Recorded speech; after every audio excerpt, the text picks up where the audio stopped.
What's up, everyone? So, crypto crashed today and a lot of people got liquidated. Medyo malala to. This is one of those really bad crashes that happen once in a while. At when you've been in crypto for so long, you don't get phased by this anymore. But for the ones that don't know, Bitcoin went from just over 65,000, actually a high of 70,000 just last week. Tapos ngayon, we're under $50,000 na and it keeps going down. As of recording, we're at 49,800 to 50,000. It's interesting talaga how this market's happening. And I'll tell you guys kung ano yung mga factors that went into play at kung bakit ganito yung market ngayon. Para lang ma-relieve yung panic nyo at saka alam nyo kung ano yung kailangan nyo gawin moving forward. Okay, so let's start with this. Guys, there's so many bad news happening right now. Okay, so let's start with the number one reason why the market's crashing. There are a lot of recession fears happening as we speak. So this Monday alone, I'll share with you guys my screen para makita mo lang kung ano yung mga napag-uusapan and what's been happening. So the first one that I'm going to talk about is here it is. Yan. There you go. The Japanese Nikkei logs the worst day since 1987 Black Monday crash. It's bad, all right? Imagine 1987 was the last time that it was this bad and it's happening right now. The Japanese economy is honestly for all intents and purposes, and it looks like it's in a free fall. Yung interest rate nila right now, they actually upped it by 25 basis points. Malaki yun. And they're getting worried kasi because of what's going on with the economy. Mahina ang economy ng Japan ngayon. Number one. Number two, sobrang taas nung debt to GDP ratio nila. And right now, the GDP is not really moving that much. So imagine mo, they have a lot of debts that's saddled around their economy and they don't know what to do with it. So now nakikita natin yung effect ng sobrang leverage na isang economy tulad ng Japan. And if this can happen to Japan, trust me, it's happening on different parts of the world. Yung next papakita ko sa inyo dito is the Dow Jones stumbles 1,200 points. This was last week. All right? As the global market route intensifies kasi right now we have a big problem all over the world, okay? And the problem we have is that everyone's looking at the US market and there are fears of a recession that's about to happen. These are real fears. Now, kahit na ano pa sabihin ng US government, a lot of people realize na baka nga totoo tong recession na to. And actually, a lot of people were expecting several rate hikes that were supposed to happen for 2024. Sorry, not rate hikes. Excuse me, let me rephrase that. They were expecting several rate cuts na on the US interest rates that's supposed to happen in 2024. Ngayon, they're only expecting one rate cut na lang to happen. So all of these fears compounded is what's causing the crash. Now, for some people, you're probably wondering, ba't nangyari yan Monday morning when the US market's not open yet? That's because of the Asian fear nga. One of them is Japan. That's a big factor right there. And also China. China kasi hindi sila nakahabol with the closing of the market in the US. Right? Nung end of day Friday ng gabi. And by Saturday morning, our time, close na yung market sa US, nakita mo na bumaba na. When China market opens, a lot of the Chinese traders there were dumping talaga crypto. The other reason is mataas sobra yung leverage right now. A lot of people are trading with margins. And I think when you have, now I understand this pag maraming tao are playing long, okay, they're betting long, meaning they have a lot of leverage positions long, tapos konti lang yung short. That's too much weight on the long positions na bibigay yan. Eventually, it's going to start crumbling down. People are going to start getting away from it. Because it's too much long positions. So pag mabilis yung bagsakan yan, that actually exacerbates the problem. Kaya nung nag-liquidate yung mga positions kasi nakita nga nila na parang marami sobrang long, tuloy-tuloy yan. It's a cascading effect. And that actually increases the momentum and the velocity of this crash. So you put all of these factors together. And that's pretty much what happened here. Add to that the global uncertainty. Yung mga wars that are happening, Ukraine war, the war with Hamas and Israel and Palestine, and now nasama na ang Iran dito, and then other countries could possibly be joining in. So all of these uncertainties is what makes people really scared, and they want to put their money somewhere safer. So that's pretty much what happened in the global market. Kaya nandito tayo ngayon. How bad is this crash? All right. So as you guys can see here, I'm going to share with you guys my screen again. And eto, tingnan natin naman to ngayon ha. Okay, makita mo dito, Bitcoin right now is at $50,000. Ayan, it's actually lumalaban yan eh. So there's a little bit of there's a little bit of support at the 50,000 mark. And right now, the US market is about to open pa lang. So tignan natin what will happen when the US market opens. But I do expect that we're at the point of resistance, the point of support right now. So at this point, it is safe to want to put a position at $50,000. But I always caution people, that if you're planning to put, let's say, $1,000, for example, then put $500 muna. 50% of it, and then see where the market goes. Now, if the market goes up, at least you have a position open na, ready ka na. But if the market goes down, you're prepared to buy if it goes to, say, $45,000. So nobody expected this, to be honest with you. A lot of even the best traders did not expect this to go this low. Ako mismo, I didn't expect it to go this low. I was thinking it'll go to 60,000, and then nakita ko kaninang umaga, nagulat talaga ako how far it's gone. And tonight we're at hovering at $50,000. Bumaba na yan to as low as $48,900. But right now, like I said, I'm seeing support at the 50,000 mark. But with the way things are going, especially with the US market not open yet, it could go down lower. Kaya please approach this with caution. The hard part is this, pag tinignan mo ta, all of this is red right now. Every crypto is red. Ayan, no? Like 20% down, 10% down, 18% down, 21%, 23%. Red all across. So the way I see it, if you have any position open or if you have any money in any crypto, the best you can do at this point is to cost average. Ngayon, maganda mag-cost average when you have solid cryptos like Bitcoin or Ethereum. If you have a meme coin, it gets a little bit dangerous kasi nga meme coins can go further and it could completely lose value. Pero pag ang hawak mo is Bitcoin or Ethereum, it's relatively safe to just cost average and add into it. This is where I would always recommend cost averaging during times like this. Now, for meme coins, I don't recommend cost averaging. I recommend cost cutting. And the way it is right now, if you don't know where which way it's going, might as well cut loss and wait to see once you're able to decide which way the market is going, saka ka na mag-open ng position ulit. Now, some people are asking me nga, do I recommend leverage? Alam mo, I don't recommend leverage if you're a newbie. I would recommend you stay on spot. For newbies, kasi talagang when you're on leverage, there's a big chance na maliliquidate ka. And and when you talk about getting liquidated, I'll show you guys this chart right here para makita mo how bad it is in terms of liquidation. If for those that don't know, the number of people that got liquidated, here it is. Guys, we have pretty much close to $1 billion in liquidation on long positions. In the short positions, it's almost $200 million. So you add it up, that's a total of $1.18 billion liquidated in one day, in 24 hours. Now, the market cap of crypto as we speak is at here it is.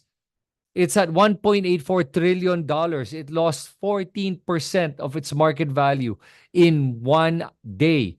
So 14%, 1.8 trillion, that's $270 billion wiped out in one day. $270 billion in market cap. And like I said, pag tinignan mo nga yung mga dito, yung mga coins natin dito, 7-day loss, 24% down on Bitcoin, 31% down on Ethereum in 7 days. BNB down 25%, 37% down in Solana. So, guys, for the good coins, this is a good time to buy them. Okay? So, this is a good time to actually look at it. Now, sabi dito ni June Rodriguez, ito na ba daw yung great reset? I don't think so. I actually don't think so. I look at this as just another correction, and these corrections have to happen. Kasi when you look at the market, at nung pinakita ko nga sa inyo, nakita mo nga that 1.1 billion liquidations, that is flushing out the market from all the leverage. Kasi nga, it's too highly leveraged. So people, remember that guys, when you're trading, pag sobrang daming mga long positions, kung nga hindi na yan balance, sobrang dami ng long, konti yung shorts, malaking chance talaga bababayan. Of course, you have to check your technical indicators, check your RSI. RSI is a very good indicator to look at and make sure that you trade carefully. Ngayon, for spot traders, you're a little bit safer because you're still holding on to the asset versus leverage traders where you're not holding on to the asset and you're borrowing money to be able to trade. As a matter of fact, one of my good friends this morning, magkasama kami, and we were watching the market. And that time, Bitcoin was at, if I remember correctly, $54,000. And he was already down in pesos. He was already down mga 240,000 pesos. And while we were meeting, ang maling ginawa niya, and this is a lesson for everyone that I wanna share with you guys. He cost averaged. So he was cost averaging without understanding kung bababa pa ba yung market o hindi. I said to him, please don't cost average, cut loss mo na yan kasi hindi mo alam which way this market's gonna go eh. But he cost averaged, meaning nagdagdag pa siya tinaasan pa niya yung position niya. But he didn't add more margin.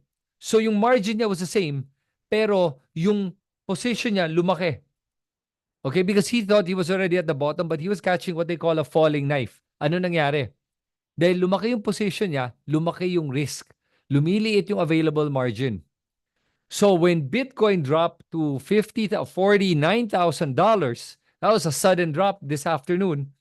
Damay siya. And he got liquidated 740,000 pesos. And this is not the first time he got liquidated. Kaya for the traders out there, I recommend to you guys, for crypto, even some of my friends that are really good traders, they don't trade with leverage when it comes to crypto. When Forex, yeah, you can trade with leverage kasi you're working with pips. 0.0001 cent yan eh. So, okay lang yan eh. Pero when you're trading with crypto, you don't need leverage to be able to make a lot of money. You can make money without leverage because of how volatile it is. And today, nakita nga natin gaano ka-volatile itong crypto market na to. So, yun yung marirecommend ko for you guys. That you make sure that when you have money aside in these times, this is a good time to come in. Honestly, $50,000 is a great time to come in. And like I said, go in with 50% of your stack, but hold on to the other 50 in case something else happens. Pero kung wala, at least nakapasok ka na at 50. And then you can ride this thing up because overall, the market trend is still up. Okay? So we're still at a good point. Yun na nga lang. The recession fears are gonna hold it down a bit and keep it down a bit. Now, I'd recommend to you guys one thing that I do. And this is how I keep myself sane during these times. I actually trade Ethereum Bitcoin pair. Meaning, ang binibili ko ng Ethereum is yung Bitcoin ko. Tapos, pag tumataas yung price ng Ethereum ko as compared to Bitcoin, meaning Ethereum's price is going up faster than Bitcoin, I sell my Ethereum back to Bitcoin. So, I'm never out of the market, number one. Number two, the Ethereum Bitcoin pair is very stable as compared to crypto and USDT pair. Na pag bumagsak yan, liquidate talaga. Pero Ethereum Bitcoin pair is more of a wave pattern yan na gumagalaw lang yan ng sideways, up and down. So it's a lot safer. And even with if you look at the Ethereum Bitcoin pair, it's actually doing fairly well. I can actually share with you guys my screen on that one. I'll share with you guys what it looks like and how relatively stable it is. So, I'm going to share with you guys my screen right now for the Ethereum Bitcoin pair. And this is one of my strategies that has helped me during these times. Okay, here it is. So, kung makita mo dito guys, this is where I was trading. Buy, sell, buy, sell, buy, sell, up and down lang. At pag makita mo yung price, this is at 44.41 right now. This is one of my accounts. This is not the only account I have. This is my OKX account. At pag makita mo dito, at this price right now, 44.42, that's a really good price na. And it went as low as 39. And pag tinignan mo how stable it is, it's relatively stable. At yung mga akit baba na yan, if you trade at a very large amount, you can make good money safely. And remember, ang maganda sa Ethereum Bitcoin pair is hindi siya ganun ka-volatile and you're either stuck with Ethereum or you're stuck with Bitcoin. Either way, wala kang talo. So kaya okay lang yan. Yan, I'm gonna zoom out now to as far as 2 months ago. Yan, pag makita mo how stable it is. Oh. And yung nag-spike yung Ethereum, ayan, umakyat siya up to 57.43. So, makikita mo yung range niya is 39 is actually really low. I've rarely seen it go that low. Tingnan mo, yun nga yung pinakamababa ngayon, ano? So, anything at this price right now is a good price to buy Ethereum, Bitcoin pair. And then once it hits the 55, 56 mark, benta mo na yan. Okay, I'll probably sell at 54, 55. So, this is a longer play. This is not for day traders. This is a longer play. Unless you're playing with a large amount, then it could be a good day trade for you. Okay, so these are my swing trades, and that's one of the trades I do.